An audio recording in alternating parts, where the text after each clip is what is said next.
If you're a container gardener and you have been for a couple of years, you probably have spent containers full of soil that you don't know what to do with. Do you throw it out? Do you revitalize it? Well, the answer could be either, but in this video, we're going to talk about how to rejuvenate your soil so you save money and still have an epic harvest. Kevin Espiritu here from Epic Gardening, where it's my goal to help you grow a greener thumb. And that is one of the best things about gardening, is being able to reuse, right? But there are some cases where you would want to do a complete refresh, which is why in this video, we're going to talk first about, should you just do a complete replacement, get rid of all this soil, or should you refresh? Then we'll get into number one, the absolute bare bones, dead simple, easiest way to refresh your soil, no hassle at all. And if you want to get a little extra, then we'll go into the epic way to refresh your soil. So without further ado, cultivate the like button for epic refreshed soil, and let's get into the video. The simplest way is just to add more potting mix or compost or a mixture of both. So here we have our old soil, right? What I'll do is I'll just dump it into a larger box for now. We have it there. What you may want to do is grab some loose clumps of dirt or some, larger pieces of material, maybe some root matter. You can take that out if you want. And then if this was 5 gallons, you want to add maybe about 1/3 of that in. So we'll just dump a little bit of this Espoma potting mix. By the way, Espoma is the sponsor of the video. Thank you so much for sending all this soil out. I absolutely love it.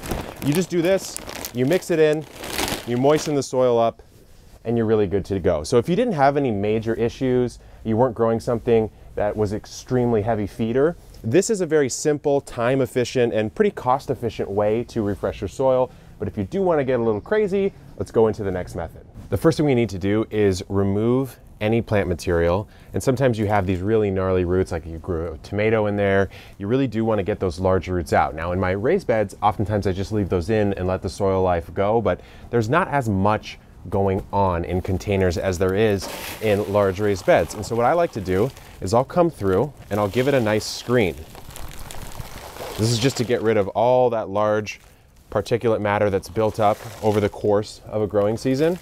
So I'll screen it through, and you know what else this allows you to do? Let's say you have grubs or some sort of pest that likes to overwinter and bury into the soil. Well, then you're gonna find it right now and you won't have to worry about it later. So I'll just screen this out, remove any large chunks of material, and then I'm in a good spot to see what's next.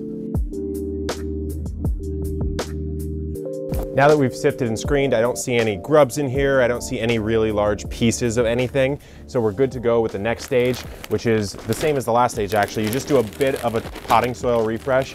You can also add some compost, but that's just going to loosen it up a little bit. If there was a little compaction, it's gonna give a nice overall dose of organic matter. And now we're gonna get into the slow release fertilizer. Now the next stage in the epic revitalization is to use some slow release organic fertilizer. So I've got blood, bone, and chicken manure. Chicken manure is a good all around, like a 3-2-3 or so.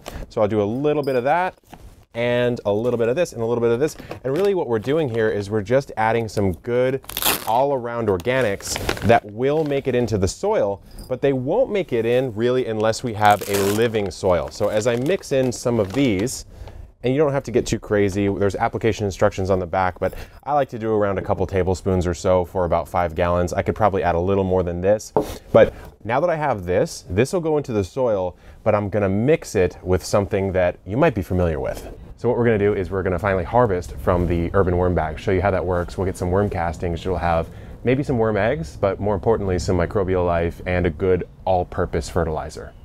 So all we do here is we just undo the drawstring and we kind of open it up a little bit. Summer's probably gonna start falling naturally, yeah. So you can see, we just give it a little bit of a tap and we already get these beautiful castings starting to come out. And it looks like I have some unbroken down material because I've started to harvest, and you can even see some worms here. We got some worm guys going on. So I may feed a little bit of this back up into the top because we're starting to get to the actual unbroken down stuff, but we do have some really high quality castings here that are gonna make their way into our revitalized mix. Okay, now all we have to do is mix it all together, moisten it along the way, and we're in a really good spot. So there's my organic fert, my slow release. My worm castings are going in. We'll hit it with a nice brief bit of water before we mix. and we'll mix it. And I actually got probably more worms than I would have wanted, but that's fine. They'll do fine in the bigger containers. A lot of people say, can you put worms in your containers? And you can, but the small containers tend to not support them too well. And so I'll use this for a container of at least this size, which is I believe a 5-gallon.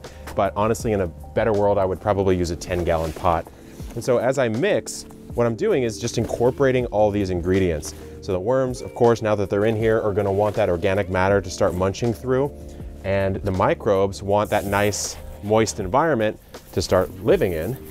And what's nice about this is you can even let this soil cure or chill for a little bit while that microbial population starts to build. You don't have to, you can though. So you don't even have to do this like right before you replant. You can do this maybe a week or two before, and then you can replant, and all of your plants are gonna be in a great spot for some super healthy soil once you do put this back into a container. Have our repotted, refreshed potting mix, and like I said, you don't have to go epic mode like I did. You can just put in some fresh potting mix. I used Espoma's organic potting mix, which I really love, or you can use your own homemade compost. But if you want to, you can do the way I did it. And what we did is I pot up, if you guys remember, from my regrowing an onion video, we'll pot these up. What I did is I basically just solved problems, looked for problems, remove root tissue, remove any kind of, obvious pest problem. And then I refreshed, so you're improving the soil quality and texture and also the organic nutrients within it. I refreshed that, and then I added some slow release organics that's going to really just balance the soil over time. Slow release, right? But those nutrients are only released if there's enough life within the soil to kind of break them down, which is why we added the worm castings and a little bit of worms into this mix. And so that's really the 1, 2, 3, 4-step punch for revitalizing your soil. And it's just a great way to just make use of things you already have so you don't have to spend tons and tons of money. Now, this pot is not quite full, that's for sure, but we'll see how this goes. I'll put a couple more things in here, and maybe in future videos, I'll do container edible planting combos in grow bags. All right, guys, if you guys enjoyed the video, throw me a like and a comment. Let me know what you do to revitalize your soil. And if you see someone else, help them out in the comments too, because we're an epic gardening community, all teaching each other how to grow more food. Okay, till next time, good luck in the garden and keep on growing.